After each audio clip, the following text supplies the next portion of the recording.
Good morning বন্ধুরা, blog with পাপড়ি চ্যানেলে তোমাদেরকে অনেক স্বাগত জানিয়ে আমি ভিডিওটা স্টার্ট করছি। কেমন আছো তোমরা সবাই? আশা করছি ভালো আছো, সুস্থ আছো, আর আমিও ভালো আছি, একদম সুস্থ আছি। তো এখন বাজে হচ্ছে সকাল 8:30। তো 8:30টার মধ্যে আমার স্নান টান হয়ে গেছে আর বাসি টুকটাক কাজকর্ম করে নিয়েছি। আর দেখো, গোছানো গাছানো পরিষ্কার থাকলে জায়গাটা দেখতে কতটা ভাল লাগে। আজকের ব্লগটা জানো তো একটু ছোট হবে, তার কারণ হচ্ছে আজকে অনেকটা টাইম কম পেয়েছি সব কিছু সেট করে ব্লগটা তৈরি করার। তার মধ্যে শরীরটাও একদমই ভালো ছিল না, সকাল থেকে বেশ জ্বর গা হাত পা ব্যথা। সেই জন্য ব্লগটা একদম শর্টভাবে তৈরি করে তোমাদের সামনে নিয়ে এসেছি। আর আমার ছেলে এই এক পণ্ডিত, দেখো, ও হচ্ছে এইটাকে পুরো মেলানোর বদলে মেলাতে যখন পাচ্ছে না তখন ওটাকে পুরো খুলে তারপরে গিয়ে ওটাকে ঠিকঠাক করছে। তো চলো তোমাদের সাথে শেয়ার করি আমার এই ছোট্ট ক্ষুদে সদস্যকে। আমার ব্লগে এদেরকে তোমরা প্রত্যেক দিন দেখতে পারবে, আরও একজন আছে তাকেও তোমাদেরকে শেয়ার করব। আর তো আজকে লাঞ্চে কি হয়েছে চলো একটু তোমাদের সাথে শেয়ার করি। আজকে হয়েছে নিম পাতা ভাজা আর হচ্ছে ডিমের কারি। আর এদিকে সন্ধেবেলা আমাদের টিফিন হচ্ছে রেডি।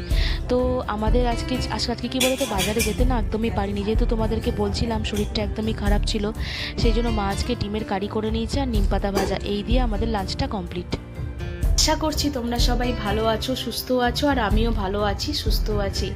তো আজকে ভাবছিলাম কিছু কথা তোমাদের সাথে শেয়ার করব। আজকের ব্লগটা একদমই ছোট হয়েছে, তার কারণ হচ্ছে আমি ব্লগটা একদম ঠিকঠাক মতো কন্টিনিউ করতে পারিনি। আসল কথা, শরীর সকাল থেকে বেশ খারাপ, দোষটা আমারই হয়েছে। তার কারণ হচ্ছে আমি প্রায় 5 থেকে 7 দিন ধরে না থাইরয়েডের ওষুধটা স্কিপ করে যাচ্ছি, মানে ভুলেও যাচ্ছি। আর আজ এখন খাবো পরে খাবো এই করতে করতে না স্কিপ করে যাচ্ছি, যার জন্য হয়েছে আজকে সকাল থেকে প্রচণ্ড পরিমাণে মাথা ঘুরছে।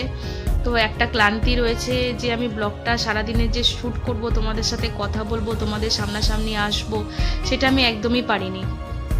তাই ভাবলাম যে ব্লগটা দেখছি যে রেকর্ড করতে গিয়ে একদমই ছোট হয়েছে। তো তোমাদের সামনাসামনি তো কালকে পৌঁছাতে হবে আজকে সারাদিনে কি কি করলাম না করলাম, কিন্তু কোনোভাবেই সেটা করতে পারিনি। তাই ভাবলাম তোমাদের সামনাসামনি এসে কিছু কথা তোমাদের সাথে শেয়ার করি। তো আজকে যেহেতু করতে পারিনি ব্লগটা সারাদিন, তো দুপুরে খাওয়া দাওয়া পর্যন্তই তোমাদের সাথে কিছু কিছু করে শেয়ার করেছি। আর আজকে বিকালের দিকে এসেছিল হচ্ছে আমার মাসতো ভাইয়ের হচ্ছে বউ, যেহেতু ওর আজকে অ্যানিভার্সারি ছিল সেই জন্য ও আজকে বেশ কিছু খাবার রান্না করে দিতে এসছে। যেহেতু আমার ছেলে রাইস আর চিলি চিকেন এগুলো এইসবগুলো টুকটাক খাবারগুলো না বেশ খেতে ভালোবাসে, সেই জন্য ও দিতে এসছে। তো ভাবলাম ওদের সামনেও কিছুটা তোমাদের সাথে শেয়ার করি, সেটাও আর ইচ্ছাও হয়নি আর পারিও নি করতে। তাই এখন তোমাদের সাথে এই কথাগুলো শেয়ার করছি।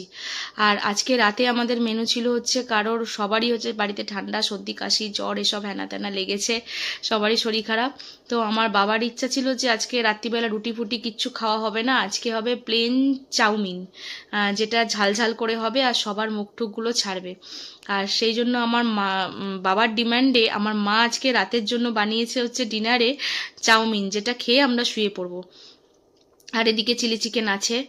আর বাকি এই হচ্ছে আমাদের রাতে খাওয়া দাওয়া। সকালের মেনুটা তোমাদের সাথে শেয়ার করেছি, নিম পাতা ভাজা আর ডিমের ঝোল। আসল কথা কি বলতো, সকালে মাছ আনতে যেখান থেকে আমি মাছ আনি সেখানে হচ্ছে ফোন করেছিলাম যে সেই ভাইটা বসেছে কিনা। তো বললো যে না, আজকে দিদিভাই বসতে পারিনি, আজকে হচ্ছে এক জায়গায় ওর কাজ ছিল সেই জন্য বসতে পারিনি। আর ও যদি না বসে না, আমাদের বাড়ি থেকে মাছের বাজারটা একটু দূর, মানে যেতে হয় চকবাজারে, সেই জন্য আমি ওখান থেকে আর কিনে আর আনার আমার ইচ্ছা ছিল না, যে অত দূর যাবো কিনবো, দূর থাক এর থেকে। বাড়িতে ডিম আছে, মা তুমি ডিমই রান্না করে নাও, আজকে আর যেতে ইচ্ছা করছে না। আর সকাল থেকে শরীরও ভালো না, আজকে ছেলেকে জানো বন্ধুরা স্কুলটাও পর্যন্ত পাঠাতে পারিনি, যে অতটা দূর গাড়ি চালিয়ে যাব, আজকে আমার ইচ্ছাও করছিল না একদম গাড়ি চালিয়ে যেতে। আসল কথা, বেশ কিছুদিন ধরে ঠান্ডাটাও লেগেছিল, তারপর ওষুধটাও মিস হয়েছে, যার জন্য কি হয়েছে মাথা টাথা পুরো ধরে আছে, একটা মাথা ঘোরা ভাব ছিল। যদি আজকের মধ্যে এটা ঠিক না হয়, কালকে আমাকে একবার ডক্টরের কাছে যেতেই হবে দেখানোর জন্য। তো কালকে কেমন থাকি না থাকি সব কিছু আপডেটই তোমাদের সাথে দেখবো, তো দেবো, তোমরা সবাই জানতে পারবে। আর আজকে সকাল থেকে আমি মনে হচ্ছে শুয়েই থাকি, মানে শুয়ে শুয়ে খালি আজকে রিল স্ক্রল করে যাচ্ছি। আর এদিকে আমার ছেলে হচ্ছে পড়াশোনা ছেড়ে যা ইচ্ছা করে যাচ্ছে। আমি থাকলে না তা একটু ঠিকঠাক মতো পড়ে, আর বাকি যদি না থাকি যে কি সমস্যা তৈরি করে একমাত্র ভগবানই জানে।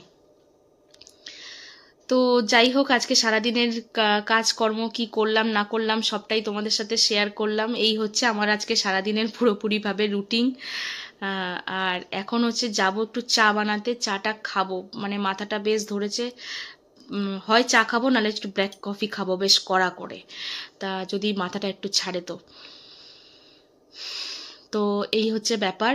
এখন দেখি, এখন একটু না দুধ চা কি দুধ দিয়ে কফি খেতে ইচ্ছা করছে, কিন্তু এখন দোকান থেকে গিয়ে আনাটা প্রচণ্ডভাবে সমস্যা। ছেলেও নেই বাড়িতে, ছেলে গেছে টিউশনে। ও আসবে প্রায় হচ্ছে 9:30, এখন 8:30 বাজে। ও আস্তে আস্তে আমার ওই চা খাওয়ার নেশাটা চলে যাবে, রাত্রিরও হয়ে যাবে, কি করব বুঝতে পারছি না। চলো, আজকে আর ভিডিওটা বেশিক্ষণ কন্টিনিউ করতে পারলাম না। ভিডিওটা আমি এখানেই শেষ করলাম। আবার কালকে থেকে নিয়মিত রুটিনে তোমাদের সাথে ব্লগ আপলোড করব। চলো, দেখতে থাকো, পাশে থাকো, আর ভিডিওটা অবশ্যই দেখো, আর চ্যানেলটা অবশ্যই সাবস্ক্রাইব করো। তো আজকের মতো আসছি, টাটা। আর সবাই সাবধানে থেকো, সুস্থ থেকো। দেখো, এখন হচ্ছে চা আর হচ্ছে এই বিস্কুট নিয়ে বসে পড়েছি। এখন বাজে হচ্ছে প্রায় 8:30।